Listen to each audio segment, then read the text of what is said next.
Desde el Centro de Noticias de Caracol Televisión en Bogotá, esto es Noticias Caracol, edición del mediodía.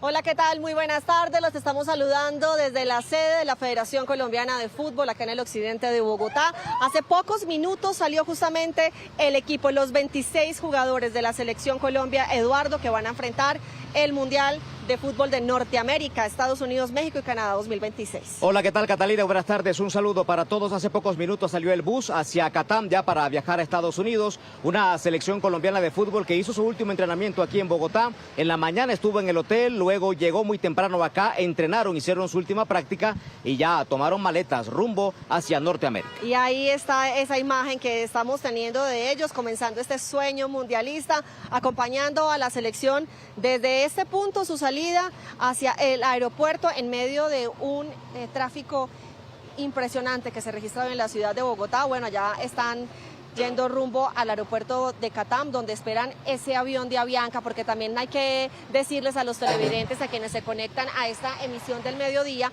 que ya también se conocieron las imágenes del avión que los va a llevar hacia la ciudad de San Diego. Es un avión de Avianca, la aerolínea oficial que desde hace 10 años está acompañando a la Selección Colombia, tiene el sello de la federación, también ese grito de gol, y fue acondicionado para poder transportar a los jugadores durante el torneo del mundo. Claro que sí, ha sido una tradición para la Selección Colombiana de Fútbol, cada vez que participa en Copas del Mundo, ahí ese tipo de viajes y ese tipo de logística que se presenta con un equipo colombiano. Se calcula, Catalina, que unos 10 o 15 minutos estarán llegando allí a la zona de Catam.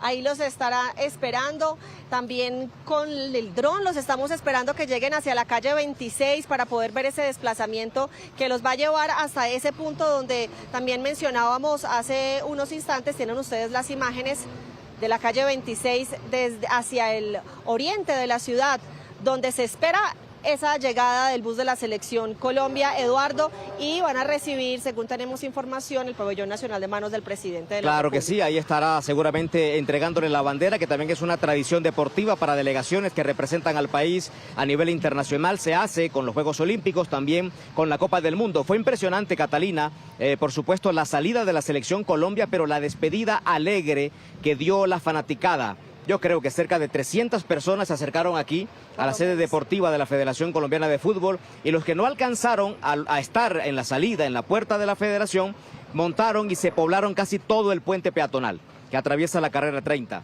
Y eso seguramente y sin duda alguna para un jugador es importante recibir esa energía positiva. Claro, ese cariño no solo lo recibieron aquí en este punto de la sede deportiva de la Federación Colombiana de Fútbol, sino también en el hotel cerca a Corferias, donde se estaban quedando en estos últimos días de concentración. Allí también salieron los jugadores, los estaban esperando las personas y tuvieron un encuentro, digamos, previo a este entrenamiento que tuvieron en la mañana. Veamos lo que ocurrió hoy ahí en Corferias.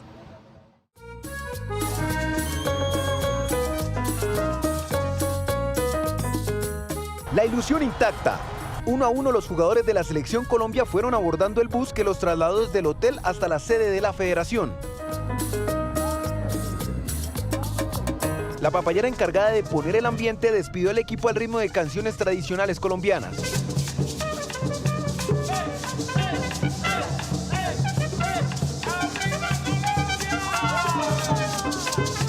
Quisimos darle a los muchachos que se llevaran para allá un poco de la región Caribe y de toda Colombia, para darle suerte a los muchachos. Desde muy temprano varios hinchas esperaron para ver de cerca a sus ídolos. Algunos no ocultaron su admiración por el capitán James Rodríguez. James Rodríguez, pues mi jugador favorito de la selección, que los colombianos casi no valoran, pero yo sí lo valoro, porque el hombre tiene logros inalcanzables. La confianza en este equipo se siente en las calles. Para muchos, el sueño de ver a Colombia peleando por lo más alto sigue más que vivo. Estoy viendo, para mí, los futuros campeones del mundo. Y es que más allá del fútbol, la selección tiene algo especial, la capacidad de unir a millones de colombianos bajo una misma bandera. Son héroes que en esta situación de que estamos, ellos son lo que más nos conecta. Entre muestras de cariño y música, el bus partió dejando atrás a una afición que sigue acompañando con la misma fe.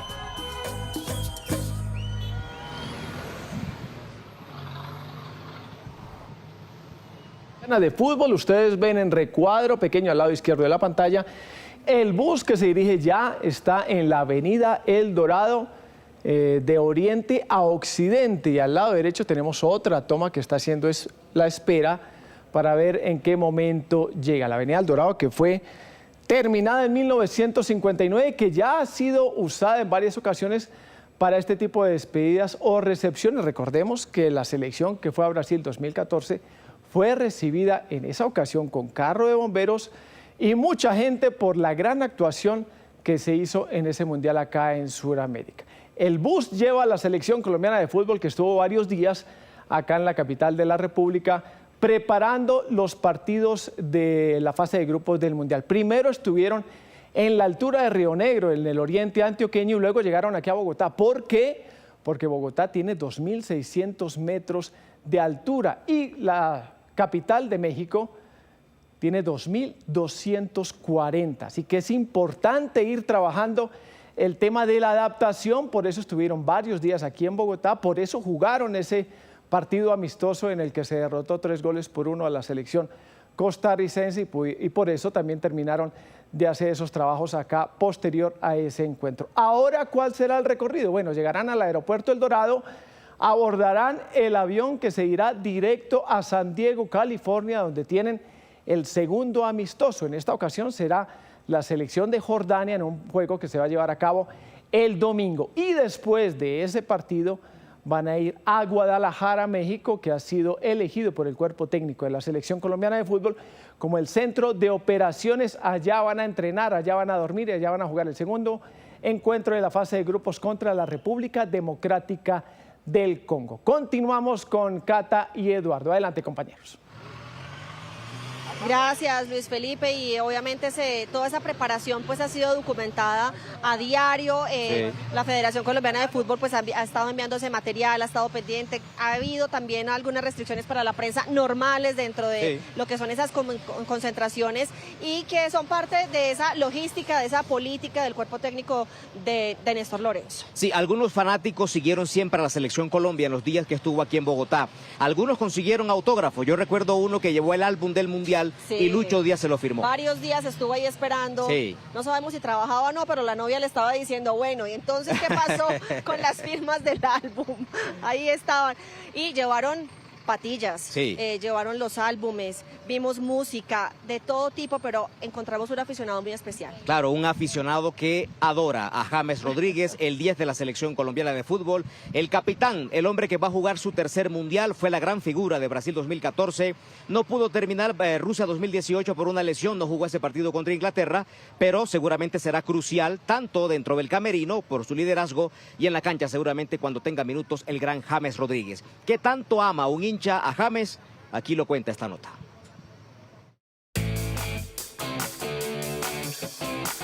La pasión por Colombia y la admiración por el crack no solo van en el corazón, también se llevan en la piel. Cuando una persona inclina la cabeza ante Dios, Dios se la corona. Esa es mi pasión por él. Lo admiro mucho. Y de verdad, la carrera del 10 se puede ver a través de los ojos de los hinchas. Desde que inició en el Envigado, después fue el Banfield, Portugal, el Bayern, Real Madrid. Y no en la selección Colombia, los mundiales, todo lo que nos ha ayudado para llegar a ser tan grandes como ahorita lo es Colombia. 31 goles, 6 de ellos en mundiales, más impecables asistencias, líder de grandes gestas, pero siempre hay un recuerdo imborrable. Contra Uruguay, 2014, el Puskás, el mejor gol del mundo para mí. Seguir a la selección, aguardar por horas y a veces hasta días, es poco si se trata de estar cerca de quien te ha dado tanta alegría. Que le doy mi apoyo total, que no sé si será el último mundial de él, pero que tiene nuestro apoyo y el mío también. La tinta, la piel y el gol, una misma relación con la selección, con el tricolor. Bueno, y hay que recordar, James fue de los primeros en llegar a esa concentración en Medellín, y eso también habla de ese liderazgo del capitán de la selección, y por supuesto, pues es el referente de muchos niños, de muchos jóvenes, y obviamente no va a dejar de ser admirado, así sea este su último mundial. No ha tenido minutos en el fútbol, en la MLS, y por eso, sabiendo eso, llegó temprano a la concentración de la Selección Colombia para ponerse a punto. Siempre cuando se pone James la camiseta de la selección marca diferencia. Esto parece una transmisión catalina de Tour de Francia. Así es. Seguimos en moto, seguimos en dron al bus de la Selección Colombia. Y con las mejores imágenes de Bogotá, que se convirtió prácticamente en este escenario de despedida de este sueño mundialista de la selección, imágenes de dron, imágenes de moto, tenemos aquí de ese recorrido que ha estado haciendo el bus de la Selección Colombia ya para abordar ese avión que no solo lleva a los jugadores, no solo lleva ese equipaje pesado, las maletas, sino también lleva la ilusión de millones de colombianos que están esperando que sea ya 17 de junio para comenzar, digamos, a sufrir también un poquito. Sí, claro, se sufre, es como una relación amorosa. Se sufre y se goza. Así pasa también con la Selección Colombiana de Fútbol, que ya se acerca poco a poco, ya está mucho más cerca de Catam, ya para emprender ese vuelo hacia San Diego. Recordemos que ese partido será ese domingo y se verá a través de la pantalla del Gol Caracol, Colombia contra Jordania, el último partido preparatorio del equipo colombiano con miras al Mundial. 26 jugadores, la lista seguramente produjo algunos comentarios, unos estaban de acuerdo, otros no.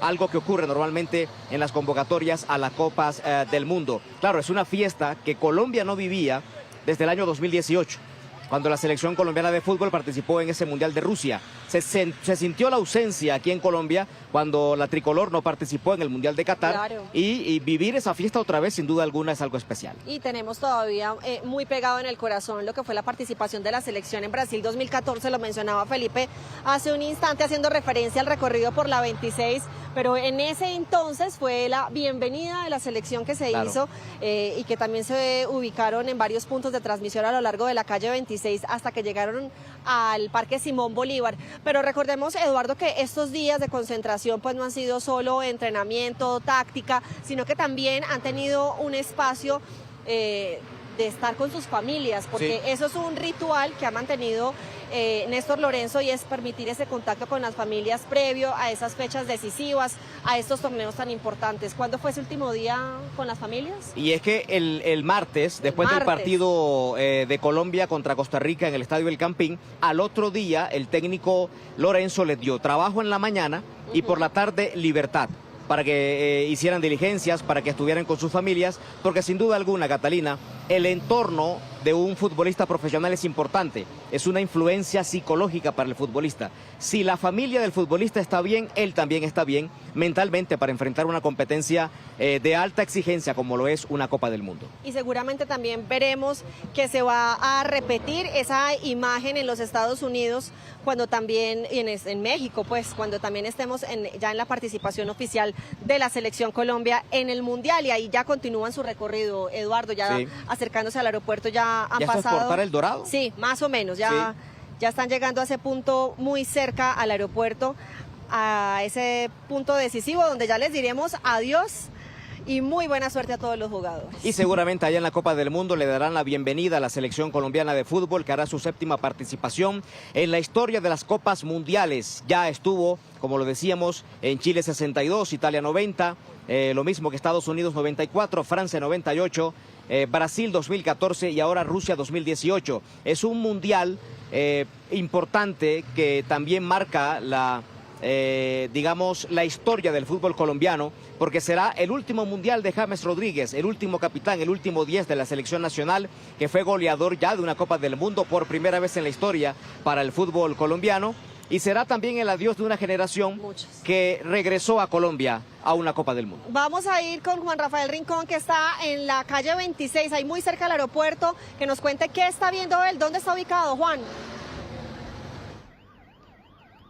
Cata, Edu, ¿qué tal? Un saludo para todos. Estamos sobre la calle 26 y aparece el bus de la Selección Colombia, el bus que lleva a los 26 jugadores y todo el staff técnico de la tricolor rumbo a ese sueño mundialista para abordar ese vuelo de Avianca rumbo a San Diego para afrontar ese partido amistoso contra Jordania y luego todo lo que será el Mundial en Norteamérica cuando pasa bajo este puente peatonal y se empiezan a reunir personas, a despedirlo y seguimos viendo el recorrido ya muy cerca, está a pocos metros de llegar al aeropuerto internacional El Dorado, a la base militar de Catam, para reunirse con el presidente Gustavo Petro, recibir el pabellón nacional y emprender vuelo hacia Estados Unidos.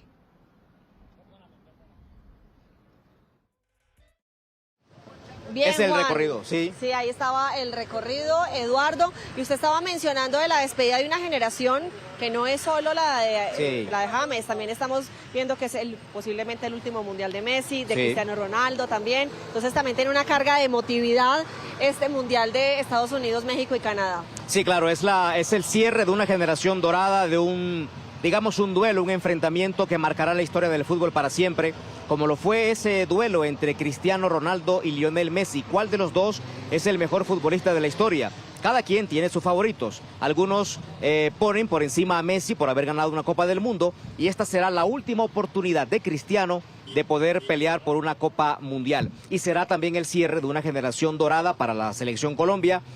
No va a estar Cuadrado, no va a estar Falcao, pero es el cierre de esa generación que regresó y que ilusionó a todo un país en una Copa Mundial. Y usted habla de Cristiano, también hay que recordar que vamos a tener la posibilidad, algunos en vivo en el estadio de Miami, otros por televisión, de ver ese partido Colombia-Portugal y justamente ver a Cristiano Ronaldo ese día, esperemos, como titular, ¿no? Sí, seguramente, se está cuidando para eso. De hecho, no jugó en los últimos partidos de preparación con la selección de Portugal para llegar 100% con la selección portuguesa a la Copa del Mundo. Y además, ese partido Colombia-Portugal es el juego más apetecido en la historia o en la Copa del Mundo, porque son más de 30 millones de personas. Sí. Oiga la cifra, 30 millones de personas que están buscando boletas para ingresar al estadio y ver ese.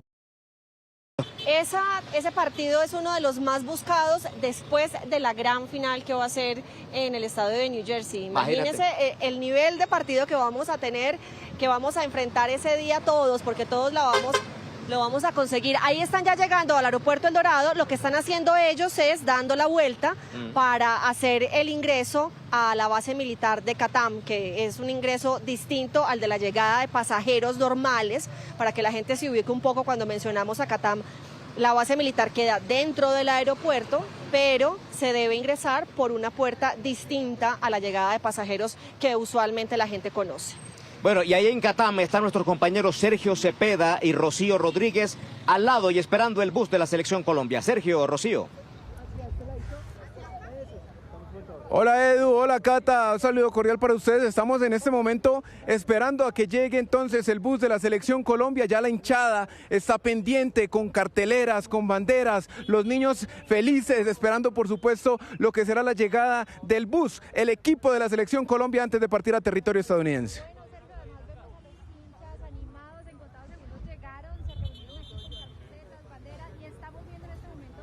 La seguridad porque en contados segundos vamos a ver precisamente a ese bus que trae a la Selección Colombia, a los jugadores, cuerpo técnico, pero también cargada de sueños, de ilusión, de fuerza, y nos hizo un día muy bonito para despedir a la selección. Y ahí vemos entonces el bus de la selección, el bus que carga todos esos sueños, esperanzas, fe para hacer un gran mundial en Estados Unidos, México y Canadá. Ahí vemos entonces toda la caravana, toda la gente también pendiente apoyando a estos 26 guerreros y cuerpo técnico que estarán dejándolo todo por Colombia. Vemos la caravana, vemos toda la policía también entrando a lo que será Catam en el Aeropuerto Internacional El Dorado. Claramente los hinchas acercándose hacia el bus porque quisieran verlos por una última vez antes de irse a ese mundial donde seguramente nos van a representar muy bien. Están cantando, están gritando y ya efectivamente está entrando el bus aquí al aeropuerto de Catam, porque recordemos que ya el avión está ahí precisamente para ser abordado por los jugadores y luego trasladados hacia San Diego. Sí, definitivamente ahí vemos entonces la entrada del bus, los hinchas expectantes a lo que pueda pasar con el combinado tricolor, y por supuesto ahí dentro estará el presidente también esperándolos para hacerles la entrega oficial de la bandera nacional a cada uno de los deportistas de esta Selección Colombia.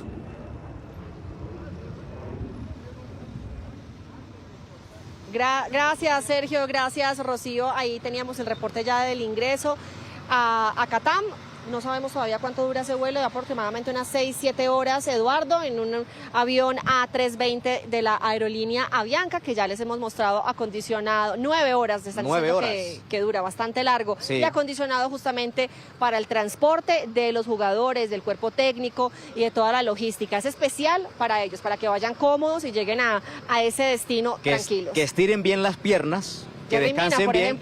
Por ejemplo, Yerry Mina, un jugador bastante alto en esas sillas, pero seguramente va a ser cómodo ese vuelo de la Selección Colombia porque está preparado, está listado para deportistas de alto rendimiento.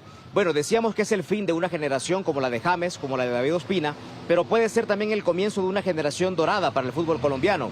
Jugadores como Luis Suárez, que es el delantero que por el momento podría ser el titular del equipo nacional, y de Lucho Díaz, del cual se tienen muchas expectativas. Un Lucho Díaz que es la figura de la Selección Colombia, que es el hombre que deja en alto el nombre de Colombia en el más alto nivel del fútbol internacional y que seguramente está llamado a ser una de las figuras del Mundial. Y no solamente ellos que están brillando en el fútbol internacional, también se ha dado una apuesta muy grande por jugadores más jóvenes, por jugadores que también están brillando, digamos, en los torneos suramericanos, Eduardo, y eso también es importante para lo que ha procurado el entrenador Néstor Lorenzo, y es poder tener esa cosecha más adelante de jugadores que están iniciando su carrera profesional. Un nombre como esos es Gustavo Puerta, un volante de primera línea que hizo parte de la Selección Colombia Sub-20, que jugó el sudamericano aquí en Colombia cuando se llevó a cabo en Cali y en Bogotá, y que participó en el Mundial de la categoría en Argentina.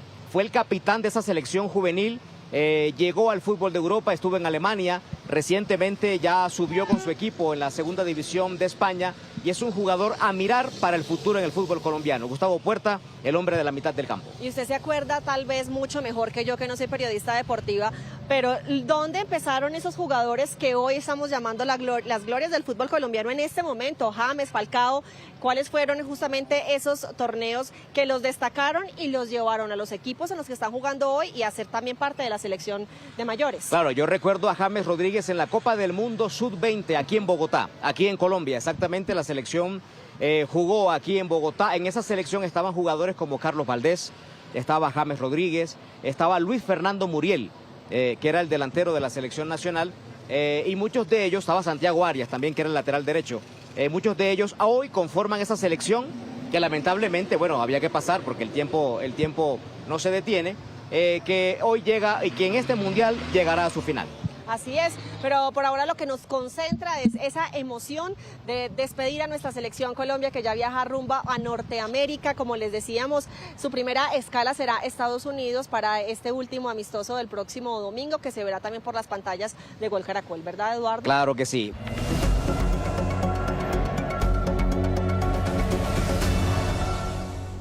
12 del día 56 minutos. Buenas tardes. Arrancamos este radar de la política con la decisión del Consejo Nacional Electoral de certificar los resultados de las elecciones del pasado domingo.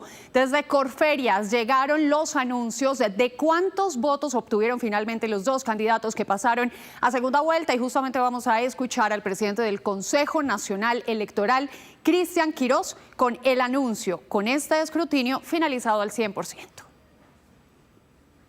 En el ejercicio de la madurez democrática, las dos fórmulas que han sido elegidas por la mayoría para continuar en el camino el próximo 21 de junio serán las de Abelardo de la Espriella y Manuel José Restrepo Abonando, con el 43.78%. Y la otra fórmula, la del doctor Iván Cepeda Castro y Aya Marina Quilcue Vivas, con el 40.98% de la votación. Y el presidente del CNE también hizo un llamado para que la segunda vuelta presidencial, que comienza el 15 de junio en el exterior y aquí en Colombia se celebra el 21 de junio, se celebre en total calma y con todas las garantías de transparencia. A los candidatos les extiendo una felicitación y una invitación especial. La historia nos pide que esta segunda vuelta sea un espacio de altura, de ideas constructivas, de empatía por las necesidades de cada uno de los colombianos. Les animo a que su mensaje no busque dividir, sino sumar. y eso es lo que necesitamos justamente para la jornada que se avecina. Revisamos entonces nosotros nuevamente las cifras que nos dejan la primera vuelta presidencial tras el escrutinio finalizado, y vamos a comenzar por el candidato Abelardo de la Espriella. El 31 de mayo, con el preconteo, cerró con 10.361.494 votos. Hoy el escrutinio indica que ese candidato tiene 10.366.143 votos. Aumentó 4.644 votos. Para el caso del candidato del pacto histórico, Iván Cepeda, el preconteo indicaba que había cerrado con 9.688.361 votos. Hoy el escrutinio indica que son 9.703.921 votos. Quiere decir que registra un aumento de 15.560.000 votos. Vamos entonces a ver cuál es la diferencia. 15.560 votos el aumento que presentó el candidato Iván Cepeda. Ahora revisamos entonces cuál es la diferencia de los votos entre los dos candidatos. Estas son las cifras que entrega el Consejo Nacional Electoral tras el escrutinio al 100%. Hay una diferencia de 662.222 votos. Con los resultados confirmados de primera vuelta, Abelardo de la Espriella entonces obtuvo en las urnas el pasado 31 de mayo 10.366.143 votos e Iván Cepeda 9.703.921 votos. Reiteramos la diferencia entre las dos candidaturas. 662.222 votos. Y ahora nos vamos a enfocar en las reacciones de las dos campañas después de ese 100% de las mesas escrutadas, y vamos a iniciar justamente con Abelardo de la Espriella. Juan David Ríos, usted nos cuenta qué dijo el candidato. Alejandra, mire, las reacciones de Abelardo de la Espriella han sido a través de redes sociales. La primera reacción fue cuando la registraduría anunció que ya está el 100% de las mesas escrutadas. Todavía no se ha pronunciado frente a la declaratoria que hace el CNE, pero en su trino sí lo expresa y dice que ya finalizó sin irregularidades ni señales de fraude el 100% del escrutinio de las elecciones de 31 de mayo. Eso sí, le hace un llamado al presidente Gustavo Petro. Exijo al presidente Gustavo Petro y a su obediente candidato Iván Cepeda que reconozcan los resultados y respeten la voluntad del pueblo colombiano. Es lo que dijo Abelardo de la Espriella justamente unas horas antes de haber conocido ya esta declaratoria por parte del Consejo Nacional Electoral. En un segundo trino, Alejandra, déjeme decirle que también el candidato presidencial estuvo conversando telefónicamente con el presidente del gobierno de Italia, con Giorgia Meloni, en donde le expresó, dice él, su firme intención de construir una estrecha relación de cooperación entre Colombia e Italia. El candidato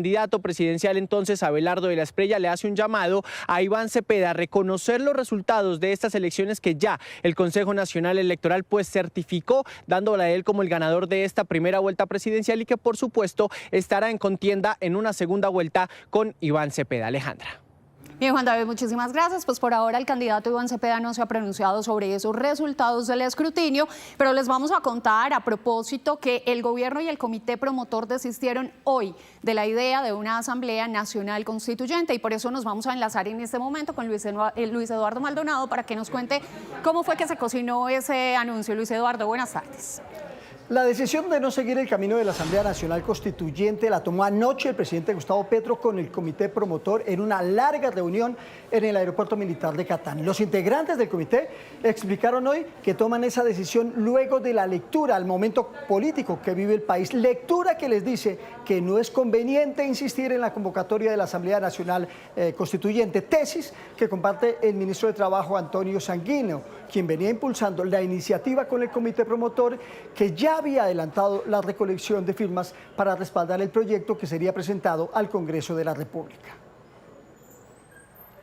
Aquí hemos coincidido en que había que convocar una iniciativa como la constituyente, y hemos coincidido en que no es conveniente que esta iniciativa siga quizás haciendo parte o distorsionando el debate electoral que está enfrentando el país y la decisión que deben adoptar los colombianos y colombianas. Así que hay un comité promotor que es el que ejerce el liderazgo, la vocería de esta iniciativa, y hay un acompañamiento del gobierno que el presidente decidió que se hiciera a través mío, y eso es lo que he venido haciendo hasta ahora. El candidato del Pacto Histórico, Iván Cepeda, celebró que el Comité de la Constituyente haya desistido de la iniciativa y que opten ahora por respaldar su propuesta de un gran acuerdo nacional. También dijo que su contrincante, Abelardo de la Espriella, representa un peligro para el país. Hoy, el Comité Promotor de la Asamblea Nacional Constituyente, luego de un proceso de reflexión sobre el momento que atravesamos, ha decidido dar por concluida la recolección de firmas de respaldo a esta iniciativa. Ha dicho que atendiendo el llamado de diversos sectores democráticos, toma la decisión de sumarse a la propuesta impulsada por los defensores de derechos humanos Aida Quilcue e Iván Cepeda para la construcción de un gran acuerdo nacional que materialice las reformas sociales. Agradezco este acto de grandeza política. Por ahora está el anuncio de no seguir con la convocatoria de la Asamblea Nacional Constituyente. ¿Qué viene ahora? Tanto el gobierno como el comité promotor tienen que retirar el proyecto que habían presentado ante la Registraduría Nacional, que le dio campo libre para la recolección de las firmas. Hasta el momento, me dice el ministro Antonio Sanguino, habían reunido 2 millones de firmas de las 2.600.000 que necesitaban.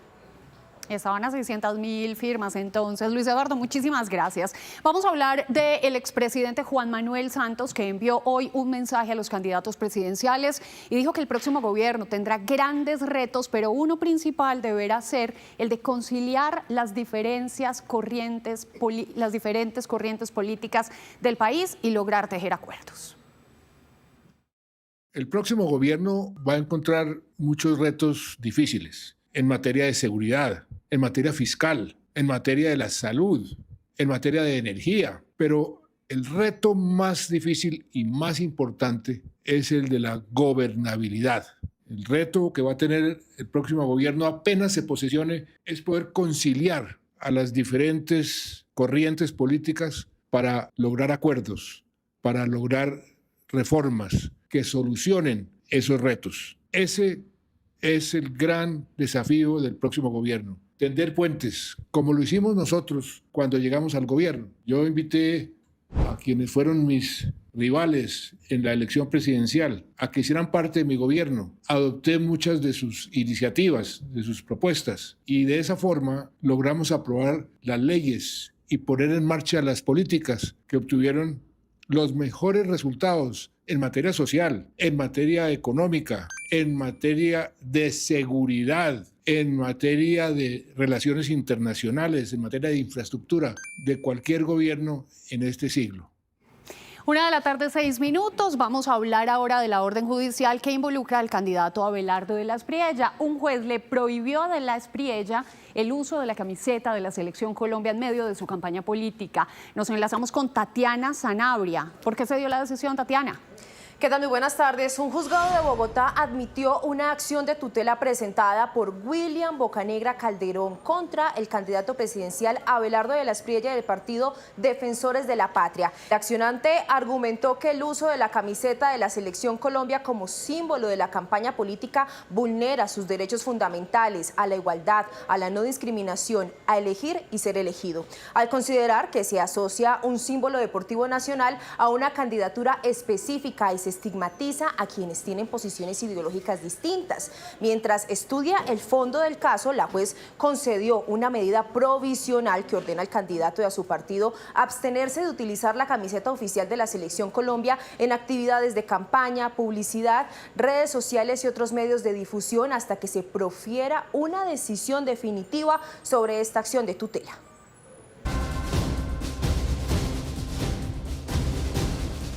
Gracias por seguir con Noticias Caracol. El gobierno Trump prepara una nueva ronda de aranceles en la que Colombia podría resultar golpeada con una tarifa del 12,5%. Estados Unidos cuestiona los controles del país frente a productos vinculados al trabajo forzado. Los exportadores colombianos respondieron. Es una investigación de 98 páginas realizada por la Oficina del Representante Comercial de los Estados Unidos y que identifica a 60 países que podrían ser sujetos a nuevos aranceles de hasta el 12,5%. Entre esos, Colombia. por hacer parte del grupo de países que no han logrado imponer una prohibición legal a la importación de bienes producidos total o parcialmente con trabajo forzado. Es decir que Colombia, si bien no tiene trabajo forzado, sí importa bienes de países donde lo hay. La medida está bajo investigación y da plazo para radicar reclamos hasta el 6 de julio. Posteriormente, el representante comercial anunciará las acciones definidas. Desde Analdex, Asociación Nacional de Comercio Exterior, destacan que de imponerse los aranceles no serían para todos los productos.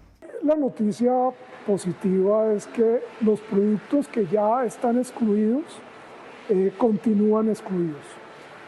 No son objeto de ese arancel, que quedarían en cero.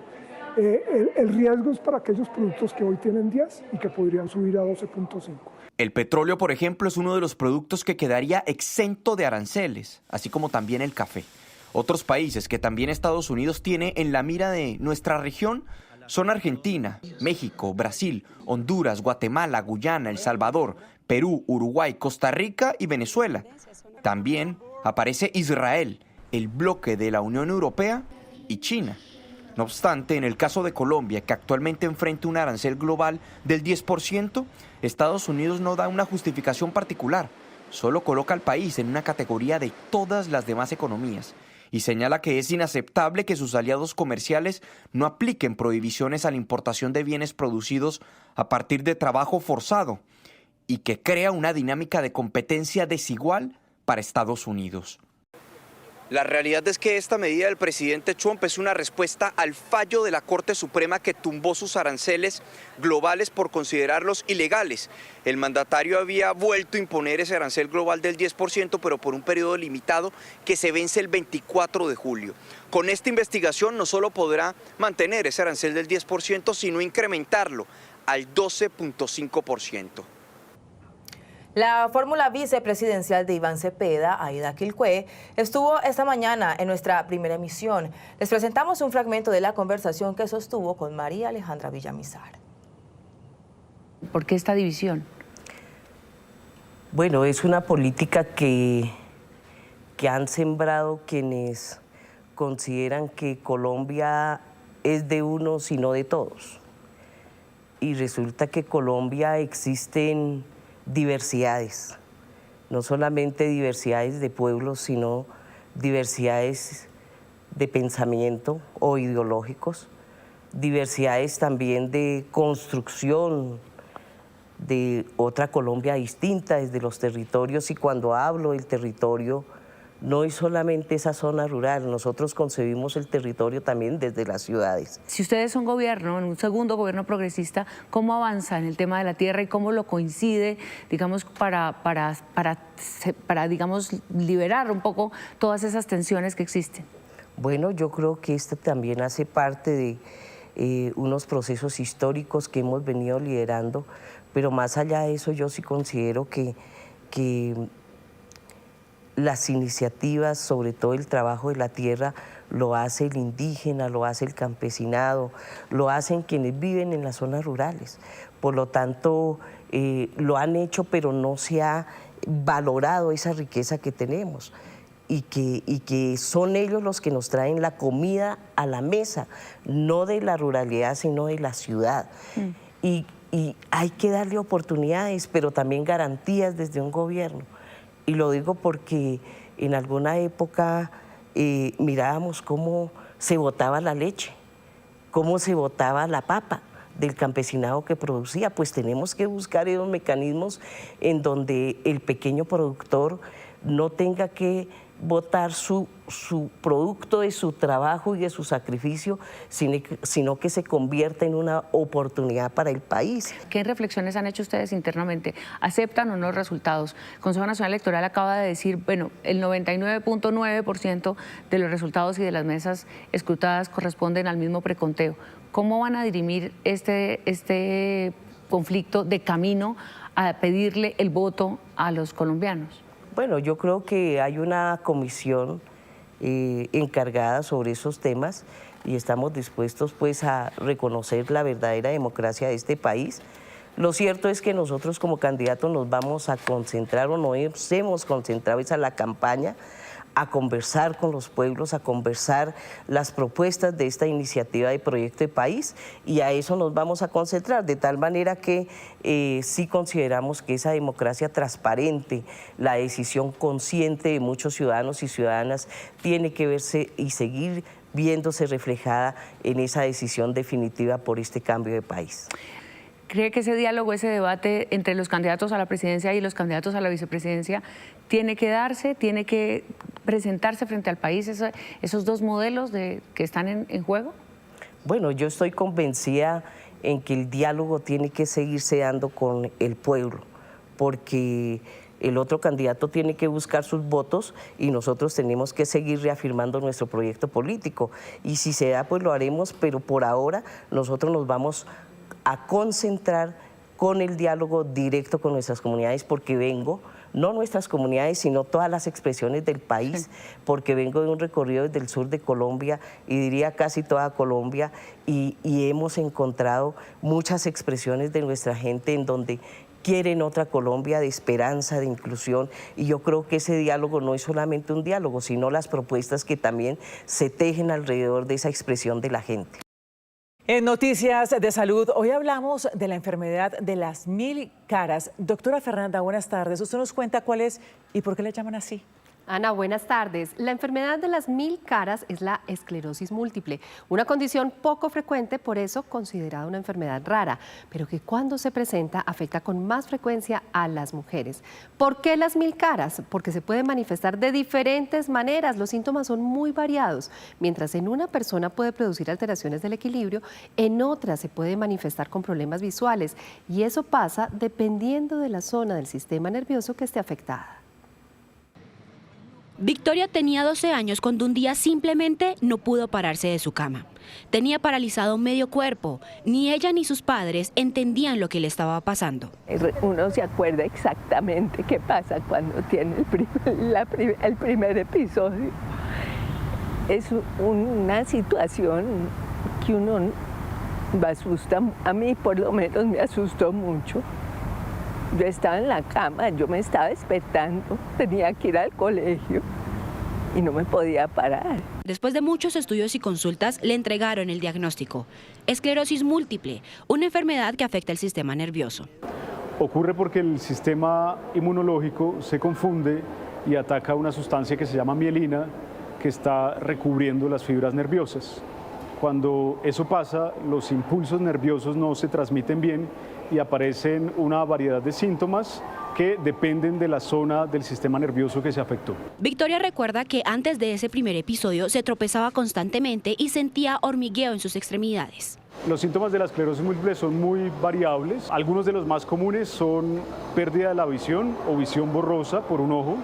También se puede presentar como visión doble, vértigo o mareo, adormecimientos o la presencia de hormigueo en alguna parte del cuerpo, pérdida de fuerza, dificultad para caminar, desequilibrio. Hoy, varias décadas después del diagnóstico, Victoria reconoce que no ha sido un camino fácil, pero que mantener hábitos de vida saludables y la adhesión al tratamiento médico han hecho toda la diferencia. Una cosa que ayuda mucho en esta enfermedad no solo es que se diagnostique rápido, pero si pueden,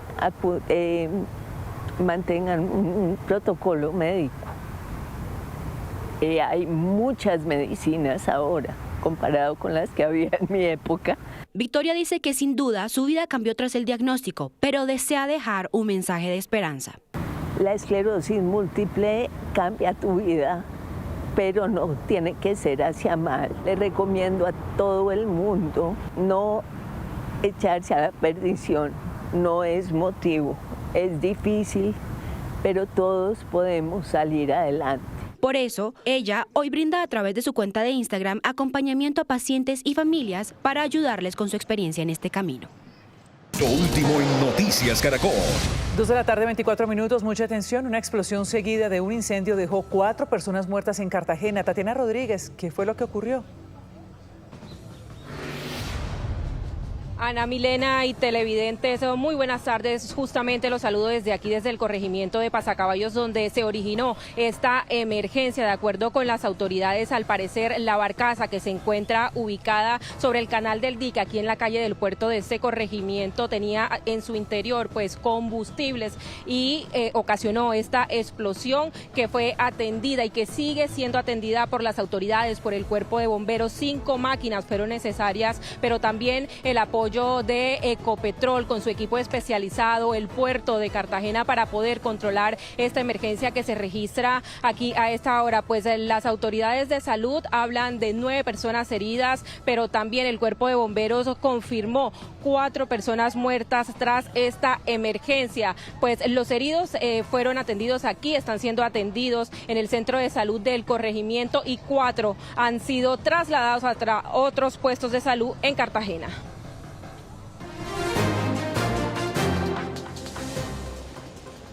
A esta hora es noticia la orden del Gobierno Nacional de retirar al general Eric Rodríguez, jefe de operaciones de las fuerzas militares y quien tiene bajo su mando el plan Democracia en esta jornada electoral. Fuentes aseguran que generó malestar en el Gobierno Nacional las declaraciones que entregó el alto oficial hace 2 semanas en el departamento del Meta, en donde aseguró que hay carnetización de comunidades y presión de los grupos armados ilegales de cara a la primera vuelta presidencial. El general Rodríguez es uno de los oficiales más antiguos que tiene el Ejército Nacional, más de 30 años de servicio. Fue incluso segundo comandante de esta institución castrense y en el 2023, cuando se encontraba en el Cauca, lideró la Operación Trueno, que fue la que le abrió paso a la Operación Perseo, con la que se recuperaron varios territorios en el Cañón del Micay. En este momento entra en condición de personal agregado mientras se surte todo el trámite de proceso de su retiro. A esta hora es noticia en Antioquia que las autoridades investigan el asesinato de un menor de 17 años de edad. Al joven inicialmente lo había reclutado, al parecer, las disidencias de alias Calarcá en el municipio de Briceño y posteriormente fue asesinado por integrantes del Clan del Golfo. El hecho ocurrió mientras el joven estaba departiendo en un establecimiento comercial cuando hombres armados en una moto llegaron a dispararle a él y a varias personas más, pues allí también perdió la vida un hombre de 18 años y 2 más pudieron escapar. A esta hora en Cartagena permanece capturado un joven colombiano de 25 años señalado de intentar sacar ilegalmente del país a 2 ardillas a través del aeropuerto internacional Rafael Núñez. Dicen las autoridades que los animales eran transportados en condiciones de extrema crueldad porque al parecer fueron drogados y ocultados en los genitales del pasajero con el fin de evadir los controles de seguridad. Al parecer las ardillas pretendían ser llevadas hasta República Dominicana. Uno de los animales murió y el otro permanece bajo observación veterinaria. A esta hora las autoridades en Cali investigan el homicidio de 2 menores de edad. Según las investigaciones, se trataría de un joven de 17 años y un adolescente de 16, los cuales llegaron a este punto del barrio Saavedra Galindo a un establecimiento de comidas. Justo cuando iban a hacer su pedido, fueron atacados a disparos por 2 hombres que se movilizaban en una motocicleta, los cuales huyeron del lugar. Los 2 menores de edad perdieron la vida en el lugar de los hechos a raíz de la gravedad de las heridas por los impactos de bala en diferentes puntos del cuerpo. Las autoridades a esta hora investigan quién estaría detrás de este homicidio, pero también están en un plan candado para dar con la captura de los responsables. A esta hora es noticia en Santa Marta la adjudicación por fin del contrato que permitirá la construcción de la nueva planta de tratamiento de agua potable en la ciudad de Santa Marta. Será la obra más importante de los últimos 40 años en la capital del Magdalena y se adjudicó después de un mes de licitación a 3 firmas de origen chino, quienes serán los encargados de, a partir de dentro de 44 días, de iniciar la primera piedra, es decir, la obra de esta planta de tratamiento que estará ubicado en la vereda El Curval. Esto queda al nororiente de la capital del Magdalena y que por lo menos le aliviará a la ciudad de Santa Marta a 150 barrios en lo que tiene que ver con la falta de agua potable. Serán 817.000 millones de pesos los invertidos por la alcaldía en esta importante obra. A esta hora es noticia en el Tarra, norte de Santander, zona del Catatumbo. La alcaldía decretó toque de queda desde hoy hasta el 12 de junio, entre las 6 de la tarde y 6 de la mañana, como una medida para enfrentar la compleja situación de orden público que atraviesa el municipio. La restricción cobija a toda la población, el comercio y el transporte público. Además, también ordenó la suspensión temporal de las obras de infraestructura en los sectores de Orú y Filogringo. Esto tras los conceptos desfavorables de seguridad emitidos por las autoridades. Por otra parte, el ejército reforzó la seguridad en el territorio debido a esta situación. Estos son los sucesos que hacen noticia en el mundo hoy. Mucha atención, empezamos con noticia de última hora. El Departamento de Estado de Estados Unidos acaba de advertir sobre sanciones a quienes afecten las elecciones justas y libres en Colombia. ¿Eso qué quiere decir? Le preguntamos a Juan Camilo Merlano en Washington. Juan Camilo. Margarita, en primera medida, quienes estén involucrados en la compra de votos les van a quitar sus visas. Eso lo acaba de informar el subsecretario de Estado, Christopher Landau, a través de una publicación en sus redes sociales, tomando nota de lo que fue la declaración del secretario de Estado, Marco Rubio, ayer en un comité en el Congreso, advirtiendo que iban a hacer todo lo que estuviera en su poder los Estados Unidos para garantizar elecciones justas y libres en Colombia. Pues lo que escribe subsecretario Landau es: con el fin de salvaguardar la integridad de las próximas elecciones en Colombia, estamos monitoreando de cerca la situación a lo largo de la costa caribeña y en otras zonas. Por consiguiente, aquellos que se sientan tentados a socavar o manipular el proceso democrático, ya sea mediante la compra de votos o por otros medios, quedan advertidos de que están poniendo en riesgo sus visas, así como las de sus familias. Por algo me llaman el quitavisas, dice el subsecretario Landau al cierre de esta publicación. Recordemos que la denuncia de compra de votos, particularmente en la costa colombiana, en la región Caribe, la hizo el mismo candidato Abelardo de la Espriella en las últimas horas, y la representante María Elvira Salazar reprodujo esa denuncia en el comité en la Cámara de Representantes, diciendo que han recibido información de un supuesto fraude masivo o compra masiva de votos que se presentaría para afectar la candidatura de Abelardo de la Espriella. Juan Camilo, gracias. En Venezuela, familiares de los colombianos que aún permanecen detenidos, señalados de terrorismo, protestaron para exigir su libertad. Son los relacionados con el conocido caso de los falsos positivos en el vecino país. A finales de 2021, Maduro sacó el término y a partir de allí comenzó una persecución, principalmente en la frontera. Son los Tancol, terroristas armados, narcotraficantes de Colombia. Terminó deteniendo a una gran cantidad de personas civiles ajenas al combate. Bajo esta acusación se calcula que hay unas 200 personas detenidas, 19 de ellas de nacionalidad colombiana. Uno es Jefferson Calderón, del Arauca, detenido en Guasdualito, Apure, del lado venezolano. Hace una compra a Venezuela y pues por simple hecho de ser nacionalidad colombiana lo acusan de los delitos que lo acusan hoy en día. Ya mi hermano ya lleva un aproximado de 4 años y 5 meses en un juicio donde todavía no se le da respuesta. Se enfrenta, como la mayoría de los detenidos en este caso, a 30 años de prisión. Más del 80% de las personas detenidas fueron torturadas, muchas de ellas obligadas a autoinculparse. El gobierno de Colombia sabe de ellos, pero todo depende de las autoridades locales. Dependiendo del escenario político colombiano, habrá mayor o menor vínculo con el Estado venezolano y diálogo con el Estado venezolano. Uno podría decir que si gana el candidato de la Espriella, a lo mejor las relaciones con Venezuela no son tan buenas y en consecuencia los casos podrían afectarse. Hoy los familiares acudieron a la Fiscalía venezolana para intentar que el caso no quede en el olvido. Los llamados Tancol formaron parte del discurso oficial, sobre todo en la era de Nicolás Maduro, pero a medida que fueron afianzándose las relaciones con el gobierno de izquierda de Colombia, fue desapareciendo de la narrativa oficial. Desde Caracas, Venezuela, Saúl Noriega, Noticias Caracol. Saúl, gracias. El presidente de Estados Unidos, Donald Trump, sufrió un duro golpe en la Cámara de Representantes que aprobó una medida para limitar los poderes del mandatario en la guerra con Irán. En una publicación en su red social, Truth Social, Trump tachó de sinsentido la votación y calificó de malos republicanos a los 4 legisladores de su partido que se unieron a los demócratas para apoyar la resolución. Sostiene que la votación es antipatriótica, teniendo en cuenta el punto en que se encuentran las negociaciones con esa República Islámica.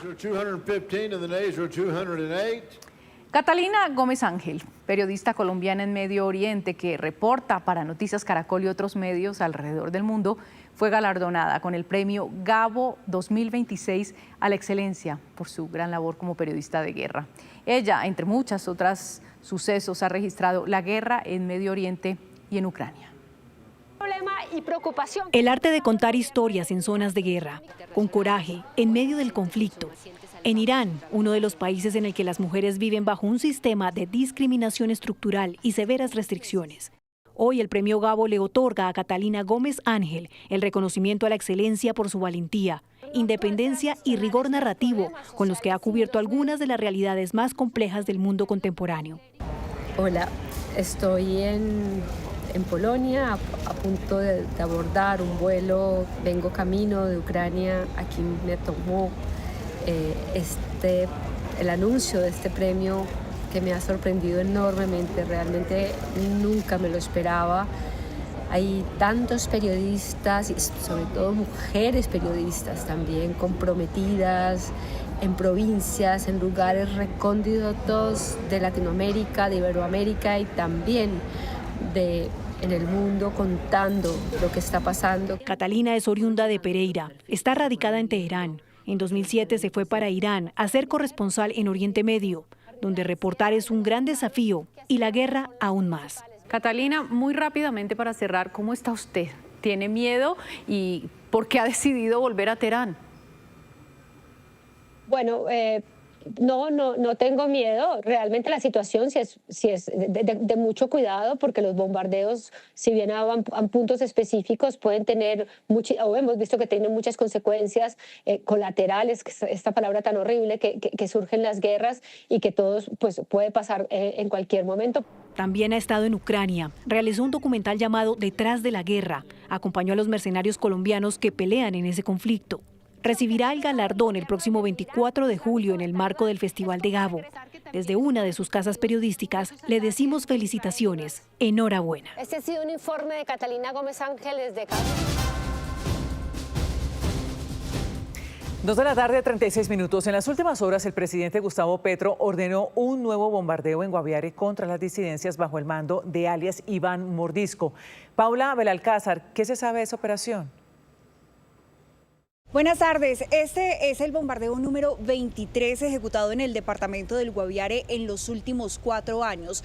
De acuerdo con el alcalde de San José del Guaviare, esta operación militar se ejecutó en 3 zonas clave de este municipio. Hablamos de La Siberia, Pipiral y Cañocumare. Este bombardeo contra las disidencias de alias Iván Mordisco deja preliminarmente 11 personas que se sometieron a la justicia, entre ellas 6 menores de edad que fueron recuperados por las autoridades. Esta operación ocurre en la misma zona en donde hace una semana los enfrentamientos de las disidencias dejaron 48 personas muertas, entre ellas 11 menores de edad. Hasta el momento, al menos 3.000 personas están confinadas en esta zona del país. El día de ayer declaramos mediante decreto el confinamiento y escalamos precisamente nuestra preocupación y la necesidad de que las entidades de orden nacional se dispongan en la asistencia, en la presencia en el territorio y buscar la manera como a través de esta ruta de atención integral logramos llegar a esas comunidades que hoy están desabastecidas, que están en su preocupación y en el riesgo de que en estos confrontamientos que se puedan dar nuevamente puedan salir afectados. Adicionalmente, de acuerdo con información preliminar de las autoridades, 13 fusiles fueron incautados y 3 bajas de disidentes se ejecutaron en este bombardeo. Paula, gracias. 2 de la tarde, 38 minutos. Mucha atención, porque después de meses de denuncias por presuntas fallas en la alimentación y el cuidado de caimanes llaneros que hacen parte de un programa de conservación en el Meta, hoy recibieron nuevamente alimentación. Les contamos esta historia detrás de esta polémica. Después de meses de alimentación intermitente, los caimanes llaneros del Parque Merecure en el Meta volvieron a comer. Más de 800 kilos de pollo crudo llegaron al parque para alimentar a 180 caimanes llaneros que hacen parte del Programa Nacional de Conservación de esta especie, hoy en peligro crítico de extinción. Vemos buena aceptación del alimento y pues estamos apoyando para que esos animales sigan pues digamos que en el medio ambiente. La donación fue realizada por el equipo profesional de baloncesto Caimanes de Villavicencio, que recolectó los recursos para comprar el alimento. Esta alimentación alcanza para tres 3 alimentaciones, más o menos mes y medio, 2 meses. La idea es pues generar una primera fase de alimentación, ver cómo estos animales se comportan y se adaptan frente al requerimiento alimenticio que obtuvieron hoy. Según las autoridades, los caimanes de otros centros de conservación como Unillanos y la estación Roberto Franco también ya recibieron alimento. Sin embargo, Cormacarena insiste en que la Universidad Nacional debe garantizar su alimentación y cuidado mientras se definen las liberaciones. Y es que este alivio llega tras semanas de polémica por el estado de los animales y el futuro del programa de conservación del caimán llanero. Y acá uno alcanza a ver cómo sobresalen los huesos. Así, habían sido encontrados varios cocodrilos del Orinoco en centros de conservación del Meta, donde la especie es criada en cautiverio como parte de un programa para evitar su extinción. Los videos fueron registrados por el deportista de alta competencia y activista Mauricio Salazar, quien hace 2 semanas presentó una tutela denunciando fallas en el cuidado de estos animales. El impacto fue impresionante. Ver estos animales que cuando están en óptimas condiciones son enormes y pasar a ver casi que unos esqueletos con la piel colgando fue muy triste. Eso fue lo que nos llevó precisamente a tratar de alimentarnos por nuestra cuenta. Pedimos el favor de que nos permitieran alimentarlos al ver que eso no se iba a resolver de manera rápida. Y pues lo más frustrante fue que no nos lo permitieron. La tutela alertaba sobre una crisis en el programa de conservación del caimán llanero que habría provocado desnutrición, hacinamiento, muerte de ejemplares, pérdida de más de 1.200 huevos y la suspensión de liberaciones a la vida silvestre. Según el documento, la Universidad Nacional recortó el presupuesto y los caimanes llevaban meses recibiendo alimentación irregular y al menos un animal ya habría muerto. ¿Pero por qué es tan importante esta especie? El caimán llanero, como también se le conoce, se encuentra en peligro crítico de extinción y solo habita en Colombia y Venezuela. Especie que está amenazada por una caza que se dio por muchos años porque su piel tuvo un valor de mercado altísimo. Por eso, en 1997 se creó un programa nacional de conservación que reunió a universidades, entidades ambientales y centros de investigación para evitar su desaparición. En el Meta, centros como Roberto Franco, Unillanos y Merecure hacen parte del programa. Hernando García, director del Humboldt, explica cómo funciona el programa. Y se definió una línea clave, sobre todo con este tipo de especies y con las amenazas que han tenido, que es la conservación ex situ, es decir, la reproducción controlada en espacios óptimos para su reproducción. Los huevos son incubados, las crías crecen en cautiverio y luego son liberados en los ríos de la Orinoquía. Según Hernando García, el programa sí ha tenido resultados importantes. El país se movió, hay resultados, hay indicios de recuperación. Y lo que no podemos es bajar la guardia, tenemos que seguir trabajando. Yo creo que el país no le ha fallado al caimán llanero. Desde la Roberto Franco se han liberado individuos adultos que tienen un altísimo valor. Solo el programa en el Casanare reportó la liberación de 217 caimanes hasta 2023, a los que se suman otros 40 animales liberados este año. Pero según la tutela, la misma burocracia creada para salvar al caimán llanero terminó convirtiéndose en una amenaza para su supervivencia. Por su parte, Unillanos, que desde hace 9 años alberga 12 de los caimanes que hacen parte del programa y donde se registraron los primeros videos mostrados en esta historia, reconoce que hay una crisis.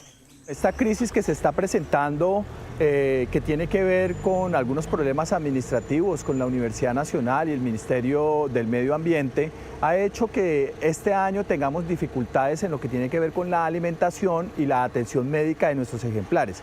La universidad pidió a Minambiente y Cormacarena asumir el proceso de reubicación de los animales.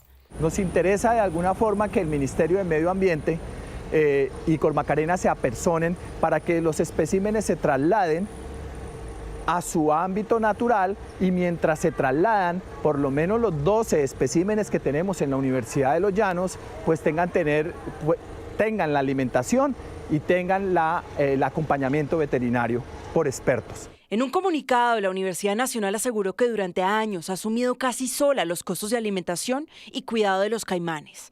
También afirma que la falta de liberaciones ha generado hacinamiento y que ni Minambiente ni otras entidades vinculadas han realizado balances recientes sobre la efectividad del programa. A propósito, esto respondió el Ministerio de Ambiente. Hemos convocado para el próximo 22 de junio el Comité Coordinador para Categorización de Especies Silvestres Amenazadas para presentar el diagnóstico actual del programa ProCaimán y fortalecer las rutas de recuperación y liberación de la especie. Asimismo, avanzamos en la revisión técnica del protocolo y la preparación logística para iniciar en julio el piloto de liberación y reubicación de 5 ejemplares de caimán llanero en jurisdicción de Cormacarena. Hoy los caimanes volvieron a comer, pero el debate de fondo sigue abierto. ¿Quién debe responder por el futuro de una de las especies más amenazadas del planeta?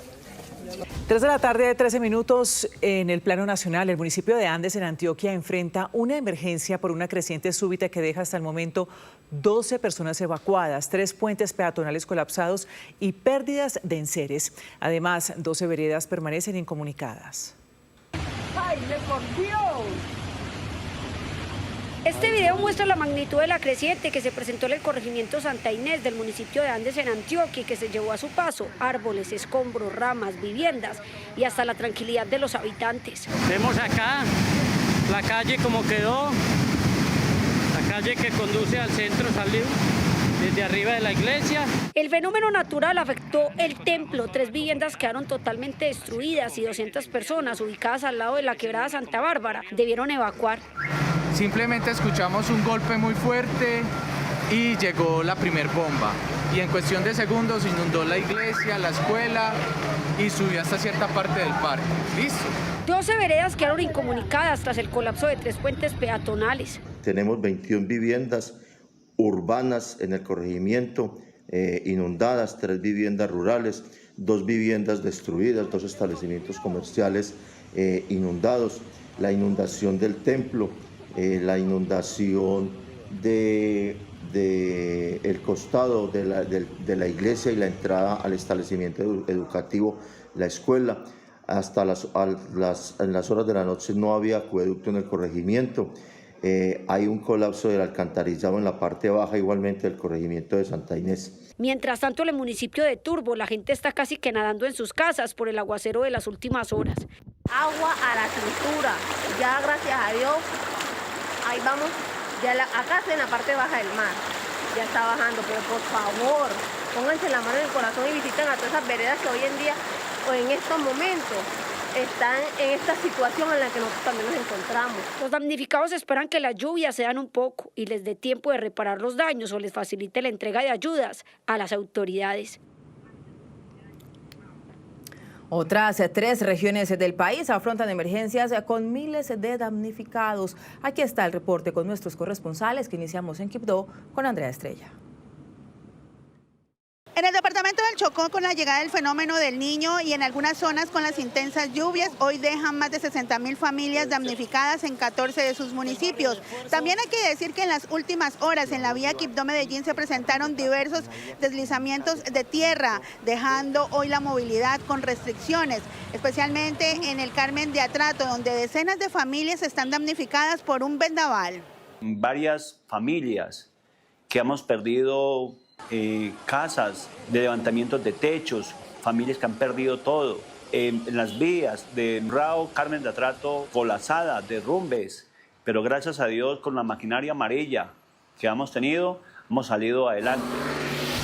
Sin tiempo de posible apertura, continúa la transversal del Cisga por un movimiento en masa que se registró entre los municipios de Santa María y San Luis de Gaceno en Boyacá. Las lluvias de las últimas horas han complicado las labores de remoción de lodo y piedra que genera una obstrucción de aproximadamente 80 metros en la vía. Mientras tanto, habitantes de la región siguen afectados y pasando como pueden por el lugar de la emergencia. Algunos productos escasean en estas zonas del departamento. Las fuertes lluvias de las últimas horas en el departamento de Santander han causado emergencias en 3 municipios. Un fuerte aguacero esta madrugada generó el colapso del alcantarillado en la avenida La Rosita y también en el sector del Palenque en Girón y caída de rocas en otros sectores del área metropolitana. San Vicente de Chucurí es otro de los municipios con afectaciones. Allí son más de 50 casas las que ya están sin techos producto de los fuertes vientos, pero también continúa el paso restringido en la vía hacia Bucaramanga en el sector de Náutica por pérdida de la calzada. Barichara, en el sur del departamento, es otro de los municipios afectados con caída de rocas, sobre todo en las zonas rurales y caída de cables de energía. 4 años después de las revelaciones de la unidad investigativa de Noticias Caracol sobre las salidas de Carlos Matos de la cárcel La Picota, la Fiscalía le imputó cargos al empresario. En la audiencia, Matos no aceptó su responsabilidad en los hechos investigados. Lo tengo. Estas imágenes reveladas en un informe de la Unidad Investigativa de Noticias Caracol en marzo de 2022 muestran al empresario Carlos Matos ingresando a un parqueadero de la carrera 19 con calle 110 en Bogotá, a bordo de una camioneta del IMPEC. Como si se tratara de un ciudadano común y corriente, Matos camina del parqueadero hasta la entrada de las oficinas de ese mismo edificio. La grabación desató una fuerte polémica. Para ese momento, Matos debía estar recluido en la cárcel La Picota mientras se enfrentaba a un proceso judicial por presuntamente sobornar a funcionarios judiciales para obtener beneficios en un millonario litigio.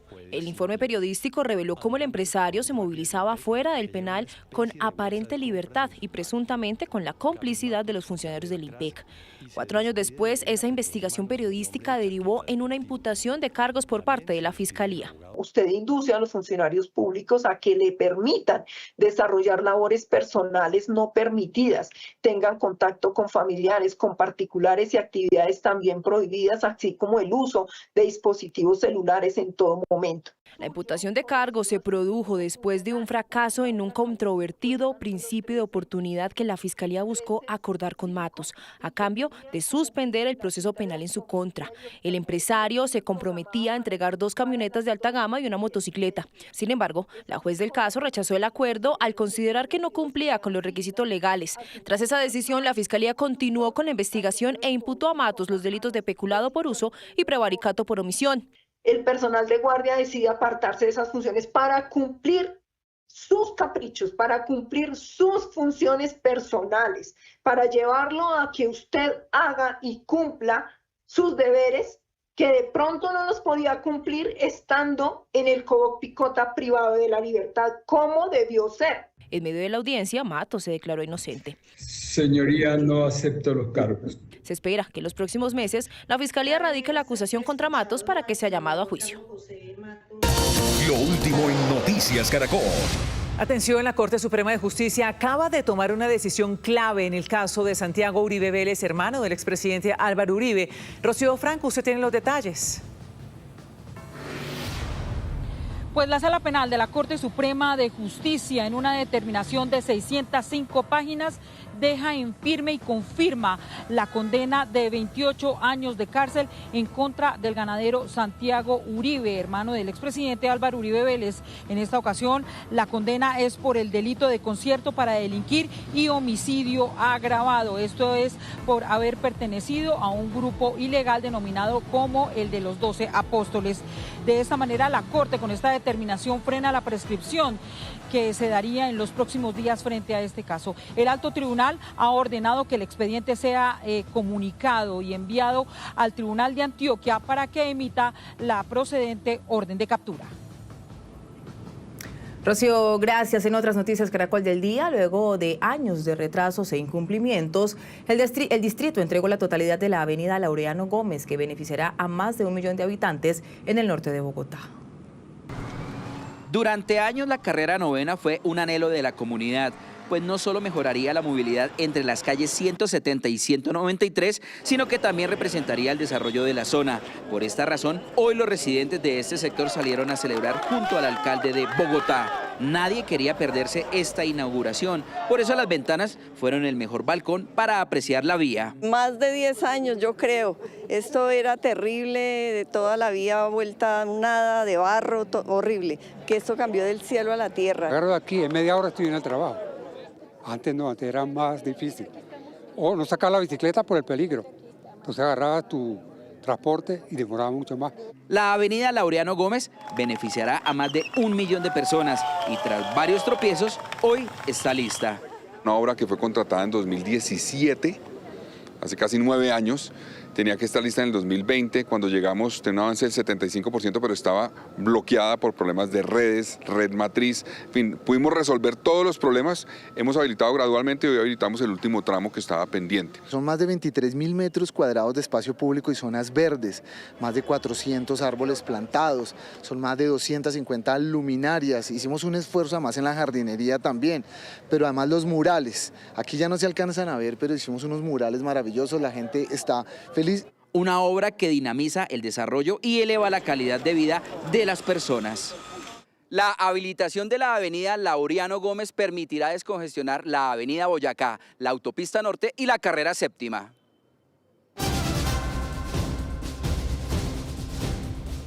La Copa del Mundo significará un aumento notable en la movilización de viajeros hacia México, Estados Unidos y Canadá. Se espera que más de 90.000 colombianos viajen a estos 3 países para apoyar a nuestra selección. Muchos ya tienen las maletas listas y la ilusión de vivir la fiesta del fútbol. Por este punto de migración del Aeropuerto Internacional El Dorado pasarán cerca de 42.000 viajeros con rumbo a la Copa Mundial FIFA 2026, un sueño hecho realidad para los hinchas de la tricolor. Ya compré el tiquete y tengo hechas unas reservaciones para conocer algunos lugares en la ciudad. Me gustaría saber cuál es la experiencia que se vive no solamente dentro de los estadios, sino por fuera de ella. El Aeropuerto Internacional El Dorado concentrará el 55% de los viajeros, con picos que podrán alcanzar los 46.000 pasajeros diarios en las jornadas de mayor demanda. El Aeropuerto Internacional José María Córdoba de Medellín despachará hasta 15.000 pasajeros diarios hacia Estados Unidos, México y Canadá, los 3 países sede de la Copa del Mundo, mientras que por el aeropuerto de Cartagena Rafael Núñez se movilizarán 5.400 viajeros diarios. Entre el 12 de junio y el 21 de julio estimamos más de 91.000 salidas adicionales del país, 63.000 con destino a Estados Unidos, 22.000 hacia México y 6.000 con rumbo a Canadá. Las agencias de viajes también han registrado un incremento en las consultas y reservas hacia los escenarios de la Copa del Mundo. Viendo es que sí hubo un incremento de las búsquedas entre noviembre, diciembre, enero y febrero, con algunos picos en demanda en productos empaquetados de vuelo y hotel para, como digo, acompañar a la selección en los partidos, donde vimos hasta crecimientos de tendencia de más de 300%. Para el mundial de este mundial se están duplicando las reservas con respecto al de Qatar. Hemos visto sobre todo que es mucho más fácil por el tema de visas a México o por el tema de la cercanía, la cantidad de aerolíneas que viajan para allá, puede ser que va a ser mucho más fácil. Según Migración Colombia, entre junio y julio saldrán del país más de 1.2 millones de viajeros, un incremento del 11% frente a 2025, impulsado por esos colombianos que disfrutarán de la Copa del Mundo. Y estas fueron las noticias, así terminamos, pero nos vemos a las 7 de la noche con una nueva edición informativa. Si quieres seguir los hechos del día, ya lo saben, se pueden conectar a partir de ese momento a la señal digital de Noticias Caracol en nuestras plataformas digitales. En el canal Caracol ya viene Tormenta de Pasiones. Esto es Noticias Caracol, primero la gente.